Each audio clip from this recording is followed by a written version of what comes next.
기도하겠습니다.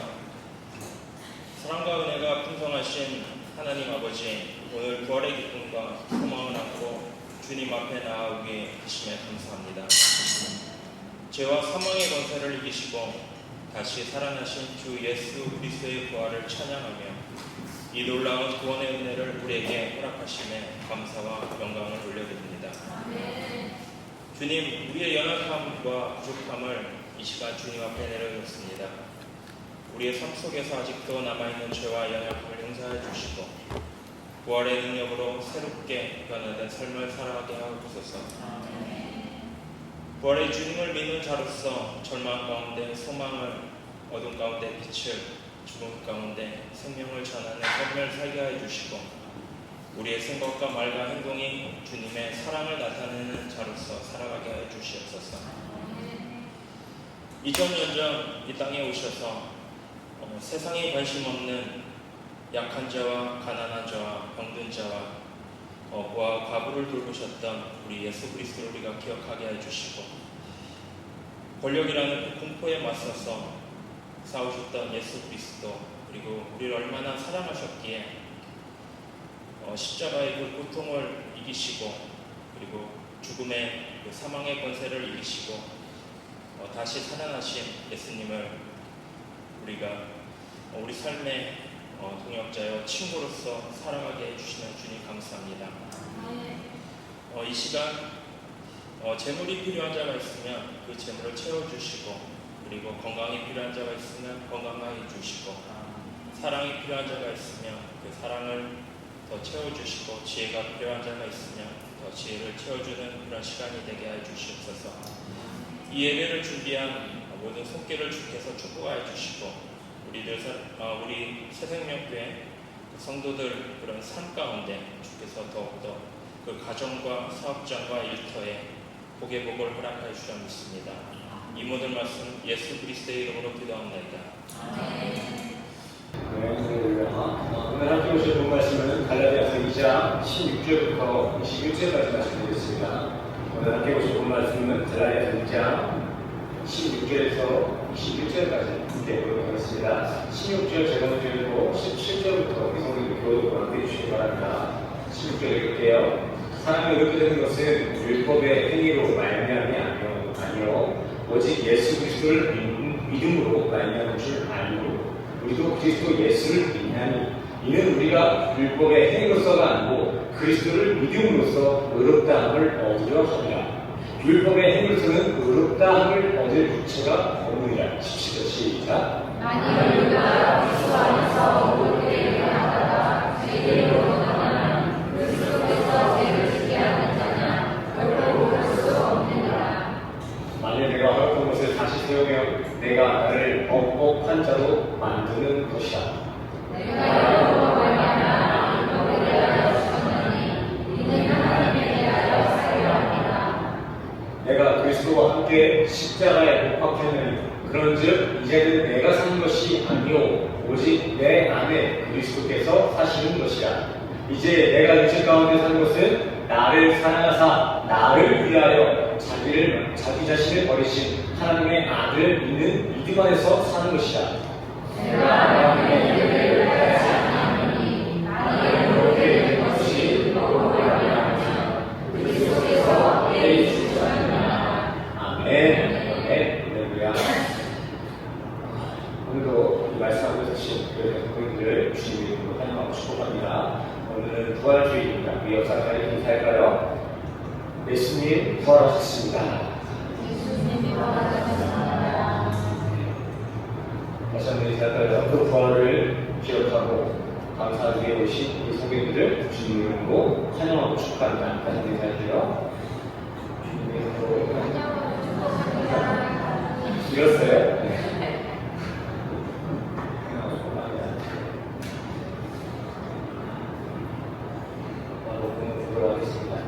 오늘 본문 제목은 십자가 이후 부활의 삶 되겠습니다.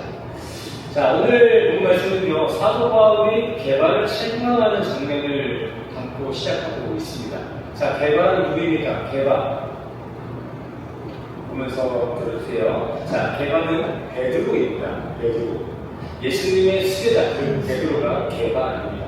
게바는 베드로의 아람어식 문가이고요. 또 베드로는 헬라어식 문가로 같은 이름이고 같은 단어예요. 같은 의미를 가지고 있죠. 반석이라는 의미를 가지고 있죠.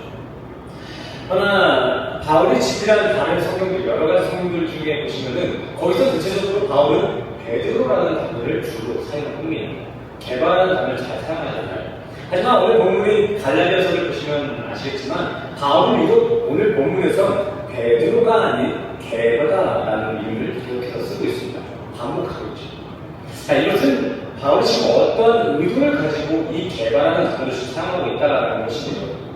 방금 전 제가 이 게바는 어디식 발음이라고 말씀드렸죠? 게바는 아람식 단어입니다. 근데 이 아람식 단어는 언제 주로 사용되어 있다고 했죠? 이 아람어는 언제 주로 사용했다고요? 당시 유대인들이 일상생활 가운데, 일상 대화 가운데 주로 사용했던 단어가 아람어입니다. 조금 헷갈리시도록 제가 정리해 드릴 거예요. 유대인들은 크게 세 가지 단어를 사용했는데요. 먼저 유대인들은 예배를 드릴 때나 성경을 기록할 때 혹은 공예 같은 공적 자리에서는 히브리어를 사용했습니다. 구약 성경도 히브리어로 기록되어 있죠.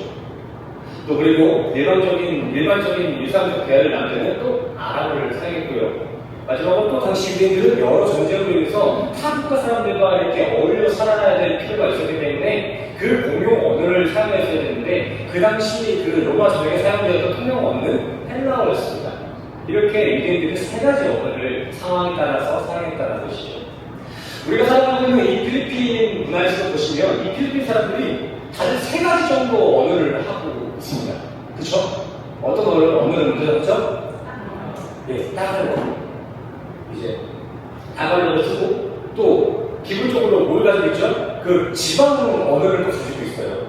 그냥 사투리 정도 아니고 완전 다른 언어더라고요. 깜빡한 일카노처럼 지역마다 가지고 있는 고유의 그 언어가 있어요. 근데 또 공적인 자리에서 따갈로 쓰더라고요. 그리고 또 외국인과 다녀서 뭘 쓰죠?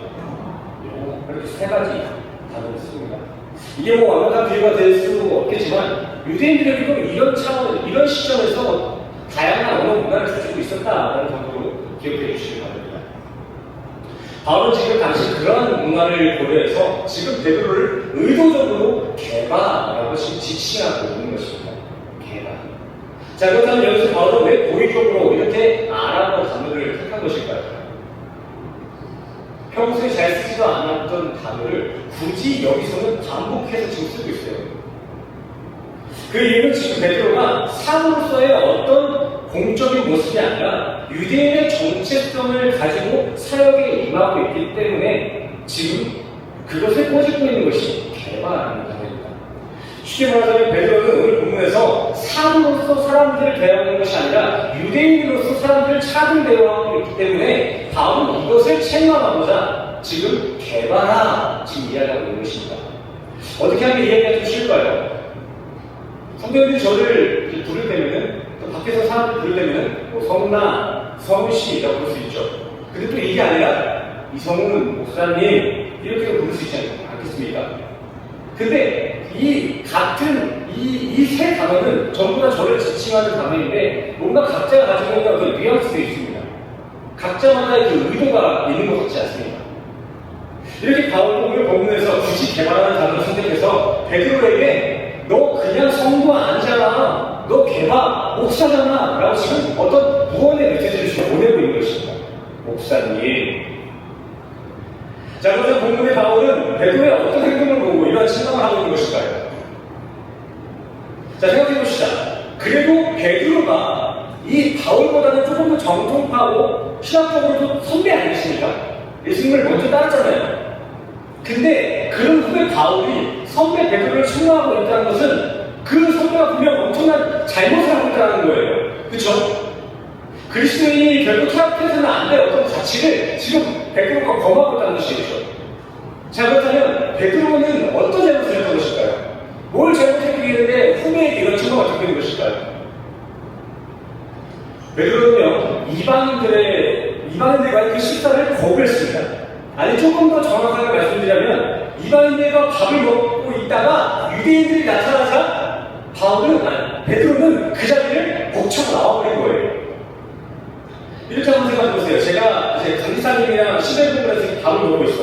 근데 거기에 우리 사모님이 딱 오셨네. 그럼 저는 이제 거기서 이제 성사님 오셨어요? 그냥 밥 먹으면 되잖아요. 근데 그게 아니라 귀신 먹는 마냥 내가 그 자리에 뛰쳐나오는 거예요. 밥을 먹고 있다가. 그럼 어떠실 것 같아요, 강지사님? 뭐 놀라기도 할 거고 어이도 없고 기분 나쁠 거예요. 뭐 저희 죄 지은 게 있나 싶으시겠죠. 베드로가 지금 그랬다는 거예요. 근데 여기서 베드로가 진짜 책망받아야 될 이유는 현실에 우리가 같이 이렇게 식사하는 데 큰 의미를 두지 않지 않습니까? 또 뭐 생각해보시면은 한인식당이나 뭐 한국식당에 가보시면은 혼자 밥을 먹고 오시면 자리가 없을 때 그냥 사장님이 제 옆에 모르는 사람 앉히기도 하잖아요. 이렇게 일반적이잖아요. 이게. 근데 본문같이 유대인들의 식사는요, 그냥 그렇게 끼니나 어떤 침묵의 수다 정도가 아니라 유대인의 정통성을 드러내는 관습이었습니다. 문화였죠. 유대인들의 식사는 같이 밥을 먹는 정도가 아니라 그 식사 자리에 모인 이들은 하나의 정체성을 가지고 자신의 공동체를 이루고 있음을 의미하는 것이 식사 자리였습니다. 그렇기 때문에 선민으로 택함받았다는 자기 민족 이외에는 유대인들은 다른 사람들과 이방인들과 결국 식사를 하지 않았습니다. 현실을 따지자면은 밖에 나가서도 새생명교회 성도님들은 새생명교회 성도님들이랑 밥을 먹는 거예요. 다른 교회 사람들이나 뭐 믿지 않는 사람들이랑은 밥을 안 먹었던 것이죠. 참 정의없는 문화였어요. 지금 이러한 모습을 듣다 보면은 우리는 유대인들의 그런 식사 문화를 그냥 정의없다, 어떻게 보면 또 조금 유치하다라고 생각할 수도 있었겠지만, 당시 유대인들은 철저히 이런 선민의식을 가지고 이방인들의 식사를 거부했습니다. 이건 단순히 어떤 정체성이나 문화 차원을 넘어서 분명 명백한 그 율법상 불법을 저지르는 일이었거든요. 이방인들과 다른 민족과 밥 먹는 것은 불법이었어요. 그래서 유대인들은 절대 다른 나라 사람들과 식사를 하지 않았습니다. 만약에 유대인들이 이런 율법을 무시하고 그냥 이방인들과 식사하다 뒤지려고 하면 그 유대인은 법정에 서야 했습니다. 그리고 같이 밥 먹은 그 유대인들까지 부정한 자로 취급당했으며 공동체에서 내쫓기기 일반이었죠. 위에 말씀을 보시면 아실 수 있다시피 베드로도 그 이방인 고넬료와 식사를 하다가 들켜서 유대인들에게 신문을 당한 경험이 있습니다. 그래서 사도행전을 보시면요, 예수님께서 창기들 또 세리들이랑 이렇게 서슴 없이 밥 먹는 모습을 보고 그 바리새인들이 그렇게 노발대발을 했던 것입니다. 이방인들뿐만이 아니라 부정한 자들과 밥 먹는 것은 그냥 보기 좋은 정도가 아니라 율법상 불법이었습니다. 누군가는 이런 유대인들의 관습에 대해서 그냥 다른 사람들끼리 먹으면 되지 않나? 유대인이랑 밥 안 먹으면 되잖아 라고 간단하게 이렇게 이야기할 수 있겠지만, 하지만 실상 이런 유대인들의 차별 행위가 문제가 되는 것은 그냥 먹고 안 먹고가 아닙니다. 그들의 마음의 중심의 문제였어요. 어떠한 동기로 그들이 이방인들과 식사를 하지 않느냐, 그것이 불법의 하나였다는 것이죠. 그들이 그렇게 이방인들과 밥을 먹지 않는 그 차별 행위의 중심은요, 구원은 오직 예수 그리스도에 의해서라는 그 복음이 아니라 자기들의 자기들의 민족성에 있더라는 이런 불의한 구원론이 전제되어 있었기 때문입니다. 이건 제가 확대해서 한 것이 아니라 실제 유대인들은 그런 사고를 가지고 그런 문화를 철저히 지켰어요. 그리고 더욱이 이러한 상황의 문제가 된 것은 그러한 베드로의 행동을 보고 그와 함께 있었던 그 유대인들뿐만이 아니라 바나바까지도 그런 외식의 전염이 되어버렸다는 것입니다. 자기들의 무리, 그 리더가 그런 차별된 외식을 하니까 그를 따르는 그 큰 오늘도, 그 유대인들도 그 리더였던 베드로의 잘못을 저래야 되는 거구나 하고 따라했다는 거예요. 그래서 바울은 베드로가 자신의 선대임에도 불구하고 단호한 책망을 할 수밖에 없었던 것입니다. 유대인들의 눈치를 보고 이방인들과 식사자리에 떠난 것도 분명 잘못된 신앙에서 온 것이고, 또 그러한 행동은 성도들에게 본을 보여야 할 사도로서 결코 있어서 안 되는 일이었으니까요. 100번, 1000번 다시 살펴봐도 베드로가 잘못한 게 맞습니다. 그러나 우리가 오늘 이 본문을 통해서 우리가 알아야 될 것은, 왜 성경은 예수의 스리다라는 이 사람의 빛날을 속속히 드러내고 있냐라는 것입니다. 아, 베드로 못됐다. 어떻게 사도가 그러냐? 라고 할 게 아니라 왜 그랬을까? 성경은 왜 이렇게까지 베드로를 이렇게 민낯까지 보이는 것일까? 오늘 갈라디아서뿐만 아니라 성경 전체를 보시면 아시겠지만 이 성경은 비록 이 베드로의 연약함을 수시로 드러냅니다. 베드로의 일격을 한번 기억해 보시기 바랍니다. 그는 그분을 저지른 예수님의 말씀에도 자신의 고집을 부렸습니다. 아니면 주님, 쳐다보면 안 되는 거예요. 또 베드로는 말고의 귀를 잘라버리는 폭력성도 가지고 있었죠. 뿐만 아니라 열심히 따르던 예수를 3번 부인하기까지 합니다. 유대사에서 3번은 그냥 횟수의 의미가 아니라 완전 부인을 의미하죠. 예수를 완전히 버렸다는 거예요. 그러니까 왜 성경은 이렇게 예수를 가장 가까이서 가장 잘 따랐다고 했던 그 수혜자의 민낯을 이렇게 세세히 드러내는 것일까요? 다른 종교나 신화의 계급을 보면요, 보통 영웅이나 그 신, 또 그 신을 따르는 수혜자들은 막 같이 비범하고 또 고고하게 기록이 되어져 나옵니다. 근데 왜 성경은 그 메시아를 잘 따른다는 그 수혜자 베드로를 저렇게 연약한 모습으로 그려내는 것일까요? 왜일까요? 왜 성경은 베드로를 이렇게 연약한 모습으로 그리고 있는 걸까요? 이렇게 메시아가 와서 말씀을 전해도 끝까지 자기 고집을 부리고 메시아 앞에서도 자기 성질을 버리지 못하는 것, 나를 위해 목숨을 바치는 그 메시아 앞에서도 내 목숨을 더 사랑하는 이 모습, 이런 베드로의 모습이 바로 우리 인간의 실상, 우리 인간의 연약함이라는 것을 지금 보여주고 있는 것입니다. 예수 믿어도 인간은 이렇게 연약할 수밖에 없으니 성령이 와야만, 그렇게 성령이 우리를 케어해줘야만 우리는 비로소 거룩히 살 수 있다는 것을 보여주기 위해서 성경은 이렇게 베드로의 연약함을 낱낱이 드러내고 있다는 것입니다. 그래서 여러분 마지막으로 보시면요, 예수님께서 이제는 내가 베드로를 밧줄을 꽁꽁 묶어서 끌고 가는 것이다 라고 기억한 것입니다. 인간은 단 한순간도 그 연약함에서 벗어나지 못하니 예수가 직접 성령으로서 우리의 인생을 주관하시겠다는 것이죠. 자, 오늘 본문의 베드로의 모습도 마찬가지입니다. 베드로는 지금 저렇게 사도로서 사역하는 중에 있음에도 불구하고 자신의 신념의 위력을 좀 느끼니까 유대인의 눈치를 보기 시작했습니다. 예수로만 구원받는다는 그 은혜를 알면서도 또 율법에 잡아줬어요. 근데 여기서 우리가 배워야 될 게 뭐라고요? 어떻게 사도가 저렇게 연약하냐가 아니라, 아, 이게 믿는 우리의 실상이구나, 우리 인간의 연약함이 저렇구나 라는 것을 배워야 한다는 것입니다. 성경은 지금 이렇게 바울을 통해 베드로뿐만이 아니라 그와 동일한 신앙에서 서 있는 우리 신앙의 연약함 또한 동시에 지금 체험하고 있다는 것입니다. 저 이미지를 한번 보시기 바랍니다. 저 이미지를 보시면 어떻습니까? 오늘 이제 바울이 이제 베드로를 생각하는 그 모습을 떠올리시면은 어떤 이미지로 남아있으세요? 이 장면에. 당장에 쌓여놓고 보기 안 좋죠.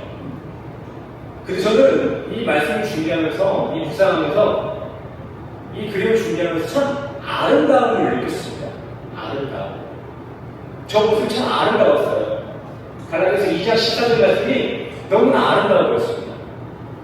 물론 표면적으로만 보면 이게 서로를 정죄하고 하극상하는 모습으로만 비춰질 수 있습니다. 또한 그러한 하극상이나 정죄는 올바른 행동이 아닙니다. 아름다운 게 아니죠. 하지만 제가 이 장면을 좀 아름답게 봤던 이유는 그러한 바울의 책망의 목적이 그러한 오해와 충동을 감수하면서까지 복음 공동체를 지키려 하는 그 바울의 열심이 있었기 때문에 저는 이 모습이 참 아름다워 보였습니다. 생각해 보시기 바랍니다. 바울은 지금 저렇게 선배와의 충돌로 인해 차후에는 예의 없는 후배구나, 또 유대인들로부터는 어떤 이상을, 인지도를 잃을 수 있는 그런 위기 속에 있습니다. 하지만 그는 그런 세상의 평화를 두라는 것보다 오직 하나님 나라 공동체를 세워가는 데만 전심을 다했다라는 것입니다. 성도들, 이게 진짜 교회 공동체를 사랑하는 모습이 아니겠습니까? 내 것을 잃어도 하나님의 복음을 지키고자 신앙의 결단을 낼 수 있는 이 용기, 이게 진짜 교회를 사랑하고 예수를 따르는 우리 성도들이 가져야 될 본인 줄 믿습니다. 저는 우리 교회에도 이러한 바울의 모습, 이러한 책망의 모습이 했으면 좋겠습니다. 서로를 정죄하는 게 아니라 서로를 정죄하는 종이 아닙니다. 정죄는요, 그저 자신의 기준으로 남을 판단하는 게 정죄고요. 하나님 나라의 확장과 누림을 위해 공동체의 복음의 기준을 든든히 세워나가는 것은 거룩한 책망이고 치유입니다. 책망과 정죄는 엄연히 다른 거예요. 저는 우리 교회에도 하나님 나라로서 지어가는 데 필요한 책망과 또 위로가 충만하게 간절히 소원합니다. 이건 그냥 단순히 성도들끼리만 그렇게 책망하는 게 아니에요. 목사님 저도 마찬가지입니다. 저도 성도님들에게 책망할 겁니다. 이러면 언제든지 찾아오시길 바랍니다. 정죄가 아니라 복음을 위한, 복음의 정진을 위한 책망이라면 언제든지 달게 받겠습니다. 자, 이렇게 바울이 교회의 본질을 지켜내고자 교회의 편지를 쓴 내용이 오늘 같이 읽은 그 본문의 내용인데요. 서론을 좀 길게 가져왔으니까 남은 내용을 제가 좀 짧게 해서 요약하도록 하겠습니다. 사실 제가 이렇게 설교를 준비하면서 분량을 좀 조절하면서 준비하는데 분량 조절을 실패했어요. 나머지 부분들을 제가 짧게 요약해서 정리해보도록 하겠습니다. 먼저 갈라디아서 2장 15절부터 16절 말씀 먼저 읽겠습니다. 시작. 우리는 교회에 건강한 것이 아니되 사람이 의롭게 되는 것은 교회를 말미암아 오직 예수 그리스도를 믿음으로 말미암아 우리도 그리스도 예수를 믿나니 이는 우리가 율법에 믿어서가 아니고 그리스도를 믿음으로써 의롭다함을 얻게 함이라. 율법에 믿어서는 의롭다함을 얻을 수가 없느니라. 아멘. 바울이 이렇게 말하고 있습니다. 나도 유대인이다. 하지만 분명한 것은 우리가 노력하게 되는 것은 우리의 혈통이나 우리의 율법 지킴이 아니라 오직 예수를 말미암아 구원을 받는 것입니다. 17절. 만일 예수를 믿는다 하고도 그렇게 여전히 율법에 갇혀서 선민이라는 사상으로서 또는 율법 지킴의 공부로서 구원을 끝나면 그게 진짜 하나님 보시기에 범법한 죄가 되는 것입니다. 하지만 성도는 결코 그럴 수 없습니다. 왜냐하면 성도는 바로 그러한 죄와 사망의 율법에 대하여 죽고 성령의 법으로 생명을 살아가는 존재이기 때문입니다. 예수가 십자가에 죽으실 때 그때 우리의 죄가 죽었을 뿐 아니라 예수가 부활하셨을 때 우리도 그렇게 예수로 다시 살아난 것입니다. 당신들 말대로 만일 구원이 율법을 지켜서 이루어지는 거라면 은혜가 무슨 필요가 있겠습니까? 정말 당신들 주장대로 율법을 잘 지켜야만 이루어지는 것이라면 구원받는 것이라면 예수가 십자가에 죽은 것은 개죽음입니다. 헛죽음입니다. 당신들은 성령을 무엇으로 받았습니까? 율법으로 받았습니까? 믿음으로 받으셨습니까? 제발 어리석은 말에 미혹되지 마십시오. 그것은 성령으로 시작했다가 육체로 마치는 헛된 짓입니다. 성도 여러분, 우리의 죄는 오직 예수의 십자가로 해결된 것입니다. 예수를 믿는 믿음으로 성령의 약속을 받으시길 바랍니다.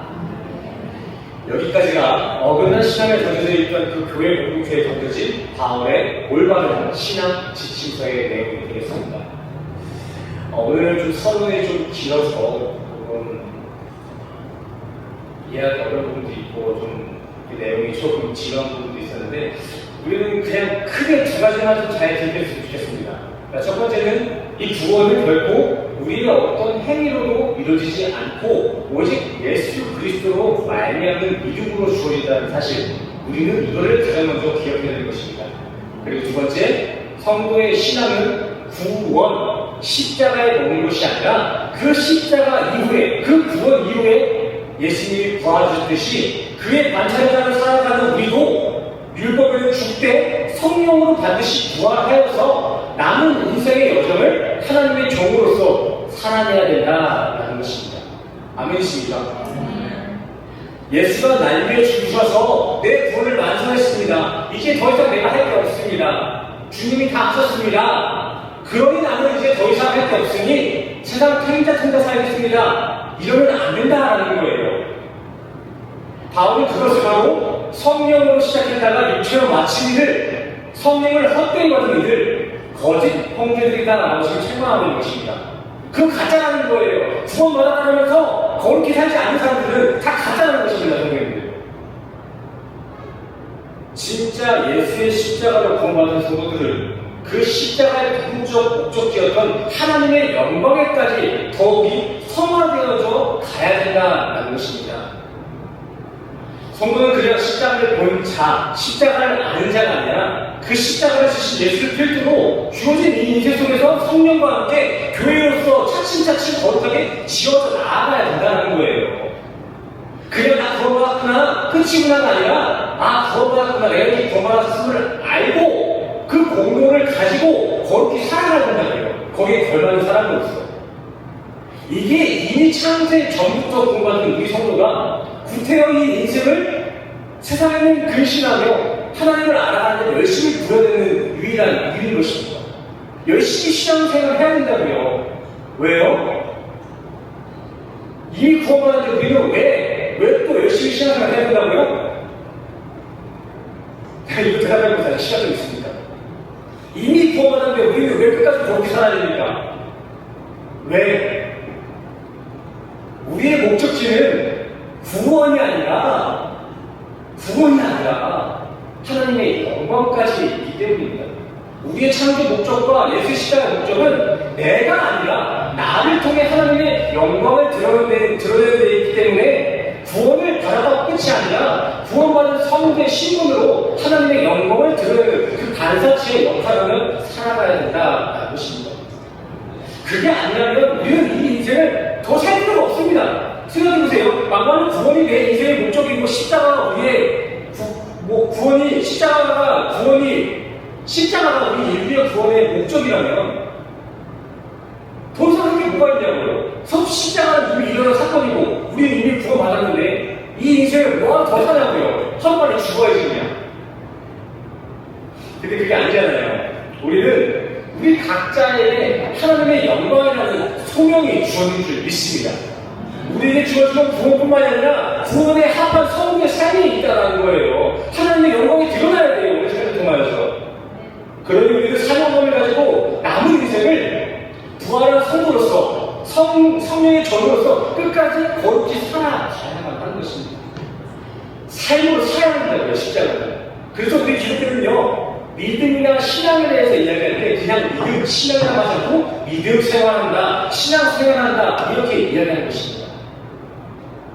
성도님들, 이미 구원받은 우리에게 앞으로 반드시 살아내야 할 믿음의 삶, 신앙의 삶, 부활의 삶이 있는 줄 믿습니다. 믿음과 신앙, 부활은 어떤 철학이나 사상이 아니라 실제 성도가 살아가는 데까지를 이야기하는 것이기 때문입니다. 아멘이십니까? 이렇게 아멘하고 다시금 거룩히 살 것을 결단하는 것이 진정 하나님 보시기에 합한 부활절 예배가 되는 줄 믿습니다. 부활절이라고 계란 몇 개 삶아 먹는다고 그게 절대 잘 지키는 게 아닙니다. 안 먹어도 괜찮아요, 계란은. 물론 우리도 계란을 삶았어요. 근데 그걸로 절기를 지키고자 하는 것이 아니라 그거 먹으면서 이 내용을 한 번이라도 좀 기억해보자라는 거예요. 부활의 의미와 또 우리에게 주어진 그 부활의 사명을. 계란을 먹으면서 이렇게 절기를 지키겠구나 이게 아니라 다시 한번 기억해보는 거예요. 그 부활의 의미를 우리가 살아내야 될 그 성도의 길을. 아멘이십니까? 자, 우리 목사님과 이렇게 인사했으면 좋겠습니다. 구원을 받으셨다면 구원받은 삶을 살아갑시다.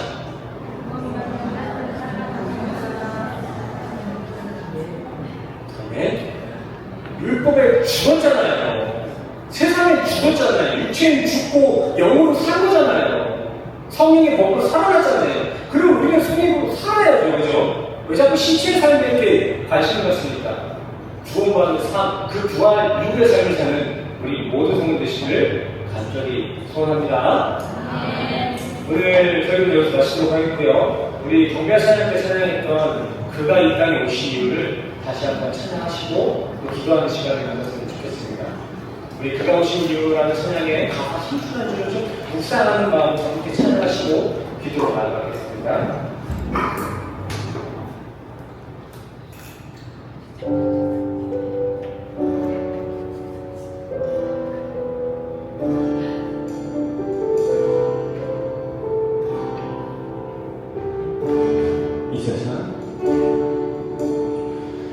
이 세상 가장 아름다운 순종의 눈물 온 세상 다시 빛나게 한 생명의 눈물 그가 이 땅에 오신 이유 그가 이 땅에 오신 이유 죽어야 살게 되고 기필코 저야만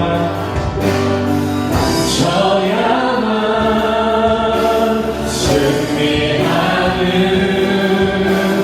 놀랍고 영원한 신비 지으신 그대로 회복시킨 우리의 창조주 그리스도 십자가의 길로 아버지 뜻 이루셨네 그가 이 땅에 오신 이유 이제 우리에게 맡겨진 그 소망 그 사랑 그 생명 아름답고 눈부신 십자가의 길 우리가 이 땅에 살아가 이 다시 한번 고백합시다. 지으신 그대로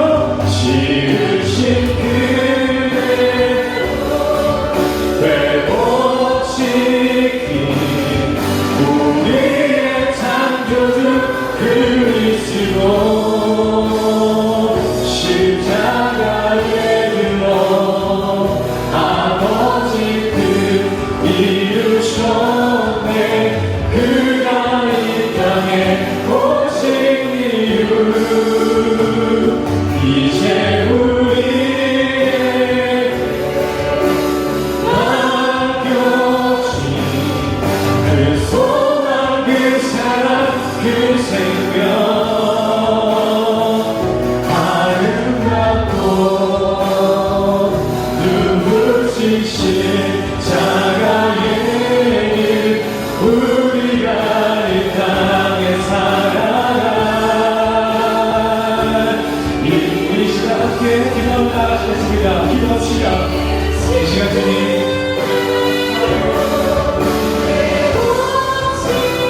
우리의 삶을 도와주시고 우리의 삶을 살려주시고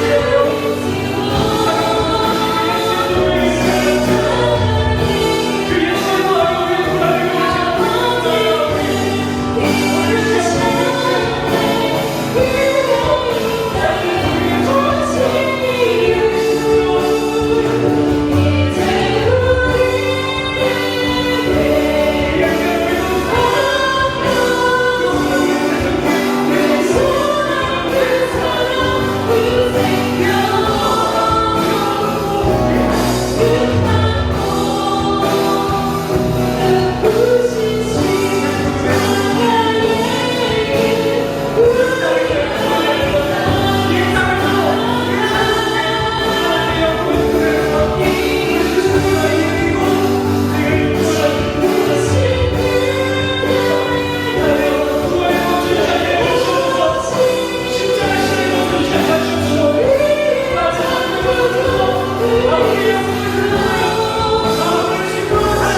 지으신 그대로 회복시킨 우리의 창조주 그리스도 십자가의 일로 아버지 뜻 이루셨네. 그가 이 땅에 오신 이유 이제 우리 분명히 먹기를 소망해 보겠습니다. 가벼워진 그 소망 그 사랑 그 생명 아름답고 눈부신 십자가에 이것이 바로 우리가 이 땅에 살아가 우리가 이 땅 십자가에 우리가 살아가 그동안 이루어진 것입니다. 우리가 이 땅에 살아가 이유 우리 기도합시다. 주님, 주님이 우리를 위해 죽으셨고 그 죽음은 우리의 죄를 단번에 사하셨음을 믿습니다. 또한 주님께서 그 죽음 이후에 부활을 하신 것과 그 부활은 곧 우리 성도의 부활됨을 믿습니다. 그렇게 예수의 피로 살아난 우리 성도들의 인생 주어진 남은 삶으로 그 부활을 증거하며 남은 삶의 여정 속에서 그 부활을 충만히 들어가게 하여 주시옵소서. 더하여 주님, 이 시간 우리 성도들 그 부활의 감격을 깊이 기억하고 기념하며 또 감사하고자 각자 가진 소중한 것들을 주님 앞에 봉헌하며 나아갑니다. 물론 주님이 주신 그 사랑에 비하면 우리의 정성은, 우리의 헌신은, 우리의 봉헌은 여전히 부족하고 연약하지만 이 봉헌과 헌신을 드리는 이 마음의 중심을 주님 깊이 관찰하시고 주님께서 이 봉헌을, 우리의 예배를 기쁘게 받아 주시옵소서. 주님, 이제 우리 성도들 교회 밖을 나가 다시 세상에서 한 주간을 살고자 합니다. 부활절 주일 오늘 하루만 이 교회 건물 안에서만 성도로 살아가는 것이 아니라 각자에게 주어진 모든 사고와 상황 속에서 항상 성령과 함께 교회로서 지어져가는 거룩한 한 주 가운데로 우리를 인도하여 주시옵소서. 다시 한번 예수의 부활은 성도의 부활됨을 믿사오며 예수 그리스도의 이름으로 간절히 기도드렸습니다. 아멘. 아멘.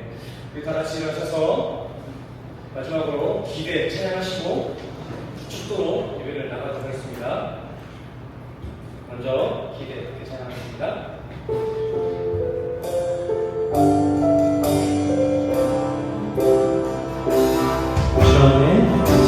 주 안에 우리 하나 모습은 달라도 예수님 한 분만 바라네.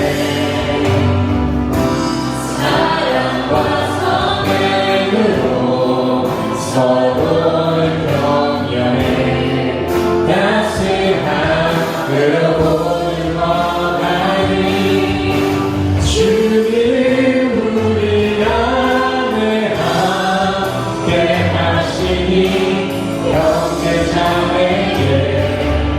기쁨과 슬픔을 기회 내 안에 있는 주의 모습 보내 그는 기뻐하시네.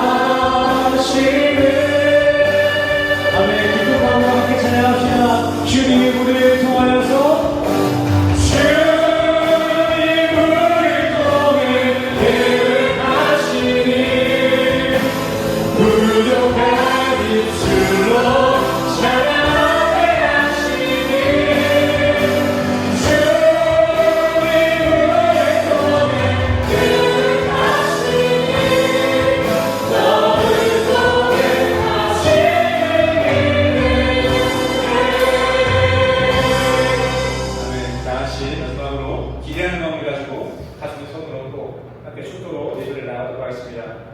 제가 제대로 축도하겠습니다. 축도하겠습니다. 지금은 우리 주 예수 그리스도의 은혜와 십자가로 확증하신 그 사랑과 또 우리를 오늘도 교회로 지어나가고 계시는 그 성령님의 교통하심이 오늘 이 시간 나는 죽고 오직 예수로 다시 부활한 인생을 살아가게 결단하는